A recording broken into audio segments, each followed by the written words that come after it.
के इस उपलक्ष्य में मैं सभी कटरा वासियों को, सभी देशवासियों को, सभी श्रद्धालुओं को श्री माता वैष्णो देवी श्राइन बोर्ड की ओर से शुभकामनाएं देता हूं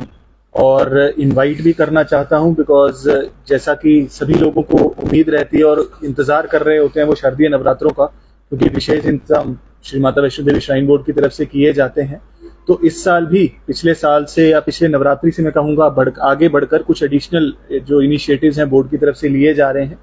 और सबसे पहले तो रेलवे स्टेशन पर एक नया यात्री पंजीकरण केंद्र, यात्री रजिस्ट्रेशन काउंटर हम शुरू करने जा रहे हैं, जहां पर कल सुबह यानी कि 1 तारीख को 5 बजे से जो है पंजीकरण शुरू होगा और 8 डेडिकेटेड काउंटर्स वहां पर लगाए गए हैं, जिससे कि यात्रा पंजीकरण केंद्रों की कुल संख्या 39 से बढ़कर अब 47 होगी। तो कुल मिलाकर के 47 जगह पर जो यात्री हैं अपना पंजीकरण करा सकते हैं। रेल से आने वाले यात्रियों के लिए विशेष सुविधा रहेगी, ताकि वो तुरंत जैसे ही वो रेलवे स्टेशन से एग्जिट करें तो हमारा पंजीकरण केंद्र वहां है और वहां पर काउंटर्स के अलावा जो है वॉशरूम्स की जो सुविधा, पानी की सुविधा, वेटिंग की सुविधा और मदर्स के लिए भी एक स्पेशल रूम, एक डेडिकेटेड रूम तैयार किया गया है, ताकि किसी भी यात्री को कोई भी प्रकार की इनकन्वीनियंस ना हो, वो आराम से वहां पर विश्राम कर सकते हैं, पंजीकरण करवा के उसके बाद कटरा की ओर प्रस्थान करके यात्रा के लिए आगे निकल सकते हैं। तो ये जो डेडिकेटेड काउंटर है ये हमें कटरा शहर में भी डीकंजेशन में काफी मदद करेगा, क्योंकि आप सभी लोग जानते हैं कि कटरा शहर में काफी कतारें लगती थी पहले, और काफी जो माध्यमों से मैं ये फीडबैक रहता था कि कैसे हम कतार संख्या के अंदर जो रुकने का जो समय है उसको कम कर सकें और वेटिंग टाइम को कैसे मिनिमाइज करें। उसी की दिशा में इस कदम को उठाया गया है और हमें उम्मीद है कि इस रजिस्ट्रेशन काउंटर के ऑपरेशनल होने से यात्रियों की कन्वीनियंस में काफी वृद्धि होगी और हम किसी भी प्रकार की जो क्यूज हैं वो कटरा में इस बार नहीं देखेंगे इस नवरात्रों के उपलक्ष्य में। उसके अलावा सिक्योरिटी के लिहाज से एक इम्पॉर्टेंट फीचर हम इस नवरात्रि से इंट्रोड्यूस करने जा रहे हैं, बल्कि कल से ही इंट्रोड्यूस करने जा रहे हैं, जिसके अंदर हम RFID कार्ड्स को रिप्लेस कर रहे हैं। क्योंकि RFID कार्ड्स एक सुरक्षा का बड़ा अहम माध्यम था हमारे लिए और जो 2 साल पहले बोर्ड ने इंट्रोड्यूस किया था, जिसके अंदर हर यात्री पंजीकरण के वक्त जब अपनी डिटेल शेयर करता है तो उसको एक कार्ड पहनाया जाता है, जिसके जरिए पूरे यात्रा मार्ग पर हम यात्री की ट्रैकिंग करते हैं और CCTV सर्वेलेंस से भी यात्रा मैनेजमेंट की जाती है। यात्रा कार्ड्स के अंदर सिक्योरिटी के लिहाज से भी जब रिव्यू किया गया तो ऐसा देखा गया कि कई जगह शायद पिल्फरेजेस थी, या शुरू में पायलट बेसिस पर जब कार्ड इंट्रोड्यूस हुए थे तो यात्रियों ने इग्नोरेंस की वजह से वो कार्ड्स वापस नहीं किए थे और काफी सिक्योरिटी में इश्यूज हम फेस कर रहे थे। उसी डायरेक्शंस में आगे बढ़ते हुए माननीय उपराज्यपाल द्वारा इस मुद्दे को पूरी डिटेल में रिव्यू किया गया और उनकी कई लगातार विजिट्स भी हुई पिछले कुछ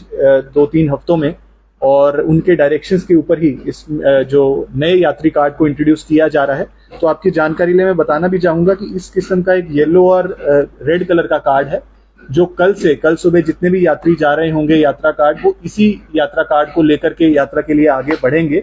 और जो पुराना कार्ड था वो इस तरीके का था, आई थिंक अब तक तो आप सभी लोग अवगत हैं इस तरीके से। इस कार्ड को हम फेज आउट कर रहे हैं, तो ये कार्ड 3 तारीख के बाद से वैलिड नहीं रहेगा।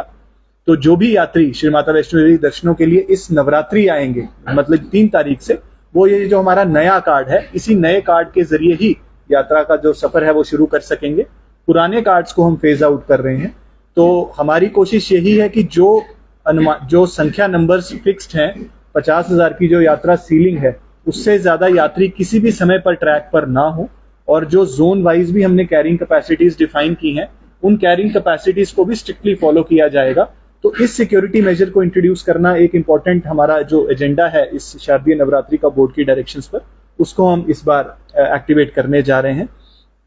उसके अलावा जो हमारे स्टैंडर्ड नवरात्रि अरेंजमेंट्स रहते हैं सभी यात्रियों के लिए, वो इस साल भी उसी तरीके से अवेलेबल रहेंगे। चाहे वो भोजनालयों में हमारे व्रत संबंधी जो खाने की व्यवस्था होती है, सभी भोजनालयों में उसी प्रकार से अवेलेबल रहेगी। पीने के पानी की व्यवस्था के भी कुछ काउंटर्स हमने इस साल एडिशनल किए हैं, ताकि किसी प्रकार की इनकन्वीनियंस ना हो।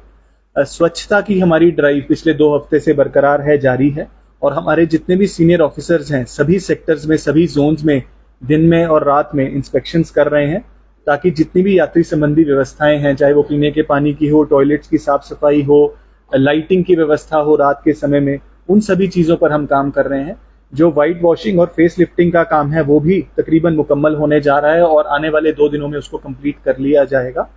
यात्रियों को देश विदेश से जो फूल लाए जाते हैं, उससे जो साज सजावट होती है, उसकी बड़ी उम्मीद रहती है इस नवरात्रि पे, तो उसका भी काम पिछले 1 हफ्ते से चल रहा है और हमारे पूरे ट्रैक पर जो है साज सजावट हम कल शाम तक हमारी कोशिश है, या ज़्यादा से ज़्यादा 2 तारीख तक उसको कंप्लीट करेंगे, ताकि 2 को भी जो यात्री इस बार यात्रा करेंगे, बिकॉज 2 भी छुट्टी आ रही है, तो हम अज्यूम करते हैं कि शायद 2 तारीख से भी उस तरीके का यात्रा की भीड़ हमें देखने को मिलेगी। तो उसके मद्देनज़र जो है जो सजावट का काम है वो 2 तारीख को ही हम सब कंप्लीट करेंगे, ताकि यात्रा को किसी प्रकार की प्रॉब्लम ना हो और वो एक अच्छा अनुभव जैसा उम्मीद करते हैं वो अनुभव लेकर के लौटे। सर, इसके साथ ही 3 ऑलरेडी लंगर जो है डेडिकेट यात्री को किए गए हैं, और as per the direction of the chairman साहब, एलजी साहब, तो लंगर के लिए की जो एक अनाउंसमेंट की गई कि अर्धकुंवारी परिसर में लंगर जो है डेडिकेट किया जाएगा, कहाँ तक उसका कार्य पहुंचा, भोजन की लिस्टों का किस तरह का मामला रहेगा, कब तक डेडिकेट श्रद्धालुओं को किया जाएगा? देखिए, आपने सही कहा कि 3 लंगर व्यवस्थाएं पहले से ही चल रही हैं हमारी ताराकोट, सांझी छत और भैरोंजी में,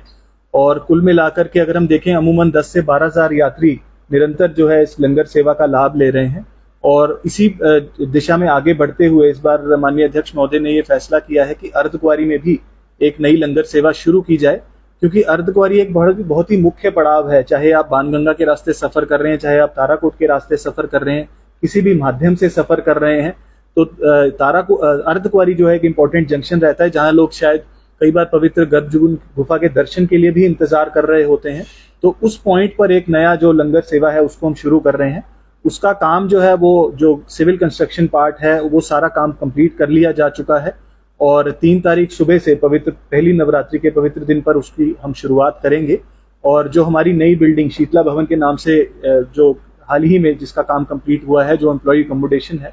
उसके जो टेरेस लेवल पर इस अर्धकुंवारी के लंगर कॉम्प्लेक्स की शुरुआत की जा रही है।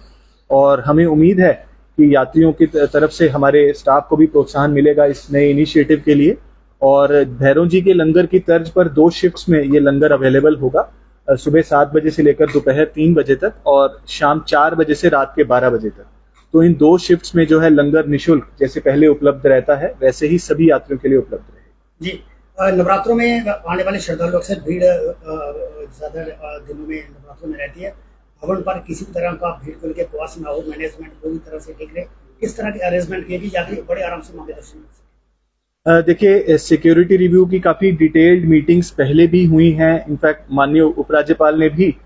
2 सिक्योरिटी रिव्यू मीटिंग्स खुद चेयर की हैं, कटरा को लेकर के, श्राइन की सेफ्टी को लेकर के, और बहुत सारा एक डिटेल्ड एक्शन प्लान मैं कहूंगा जिसको हम अंजाम आज दे रहे हैं, जिसके अंदर बहुत सारे शॉर्ट टर्म मेजर्स थे। यात्रा पे बहुत सारे ऐसे पॉइंट्स थे ट्रैक पर जिनको प्लग किया गया है, ताकि कोई भी outside element without due verification, या जिनको हम कहेंगे अनऑथोराइज्ड एक्सेस के कोई भी पॉइंट्स ना रहें, और सिर्फ फूल प्रूफ जो यात्री रजिस्टर्ड है, RFID कार्ड जिसके पास है, वही यात्रा के लिए आगे बढ़े। तो उसके लिए हमने काफी काम पिछले 2 महीनों में किया है, और वो काम कंप्लीट किया जा चुका है।